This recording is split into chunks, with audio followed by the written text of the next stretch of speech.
ഇന്നത്തെ കാലഘട്ടം പ്രത്യേകിച്ച് നമ്മുടെ യുവാക്കളും യുവതികളും വിദ്യാർത്ഥിനികൾ ക്ഷമ എന്ന് പറയുന്ന വലിയൊരു ഇബാദത്ത് ചെയ്താൽ അവർക്ക് രക്ഷപ്പെടാൻ പറ്റും. ക്ഷമയാണ്.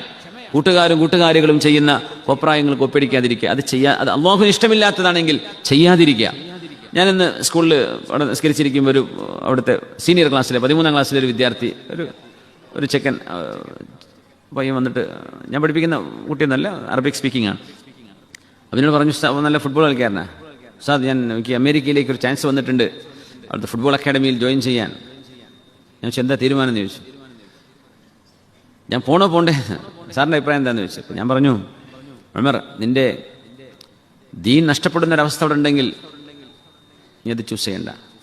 നിന്റെ ദീൻ സേഫാണെങ്കിൽ നീ പോയിക്കോ.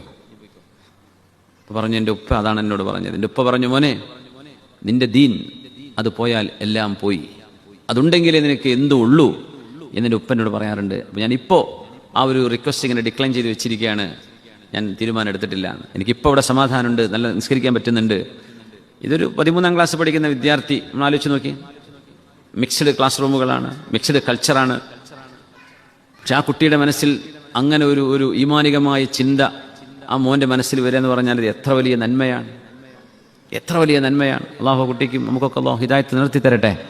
ഇതൊക്കെ ഇല്യൂഷനാണ്. നമ്മുടെ ചുറ്റും നടക്കുന്ന ഈ സംഗതികളൊക്കെ ഭയങ്കര രസകരമാണെന്ന് തോന്നുന്നേ ഉള്ളൂ. അതിലൊന്നും രസമില്ല എന്ന് എനിക്കറിയാം. സത്യം പറഞ്ഞാൽ കണ്ണ് നനഞ്ഞുപോയി. ആ ഒരു കുട്ടിയാണ് ഈ പറയണത്. സുബ്ഹാനല്ലാഹ്, ഒരു 18-19 വയസ്സ് പ്രായമുള്ള ചെറുപ്പക്കാരനാണ് ഈ പറയണത്. നമ്മുടെ മക്കൾക്കൊക്കെ അങ്ങനെ ചിന്തിക്കാൻ പറ്റണം. നമ്മുടെ സ്കൂളിലൊക്കെ എവിടെയെങ്കിലും സാഹചര്യങ്ങൾ കിട്ടുമ്പോഴേക്കും കുട്ടികൾ അടിച്ചു പൊളിച്ചങ്ങ് വഴിതെറ്റി പോകാതെ ആ ഒരു ഇരുട്ടിനുള്ളിൽ നിന്നുകൊണ്ട് വെളിച്ചം നൽകുന്നവരായി നമ്മുടെ മക്കൾക്ക് മാറാൻ കഴിഞ്ഞാൽ അള്ളാഹുവിന്റെ മക്കളൊക്കെ സ്വാലിഹീങ്ങളാക്കി തരട്ടെ.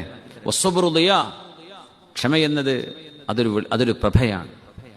കൂട്ടുകാർക്കിടയിൽ ഇങ്ങനെ ഇപ്പം 40 മിനിറ്റിന്റെ ബ്രേക്ക് ടൈമാണ്. ആ ബ്രേക്ക് ടൈമിൽ കുറേ കുട്ടികൾ നിസ്കരിക്കാൻ വരും. നമ്മളവരെ ഫോഴ്സ് ചെയ്യാൻ പറ്റില്ല. ഇന്റർനാഷണൽ ഒരു സിസ്റ്റത്തിലാവുന്നത് കൊണ്ട് നമ്മളവരെ എൻകറേജ് ചെയ്യും. അങ്ങനെ സ്ഥിരം നിസ്കരിക്കാൻ വരുന്ന കുറച്ച് കുട്ടികളുണ്ട്. അപ്പോൾ അതിൽപ്പെട്ട മോനാണ് ഈ മോന്. ചുറ്റുവട്ടത്തും കുറേ ഹാങ് ഔട്ട്സ് കാണാം. കുട്ടികൾക്ക് സമയം കളയാൻ എന്തൊക്കെ സംവിധാനങ്ങളുണ്ട്, ഫ്രണ്ട്സ് ഉണ്ട്, എല്ലാവരും ഉണ്ട്. പക്ഷേ അള്ളാഹുവിന് വേണ്ടി സമയം ചെലവഴിക്കാൻ അള്ളാഹു കുട്ടികളുടെ മനസ്സിൽ തോന്നിപ്പിച്ചു കൊടുക്കുകയാണ്.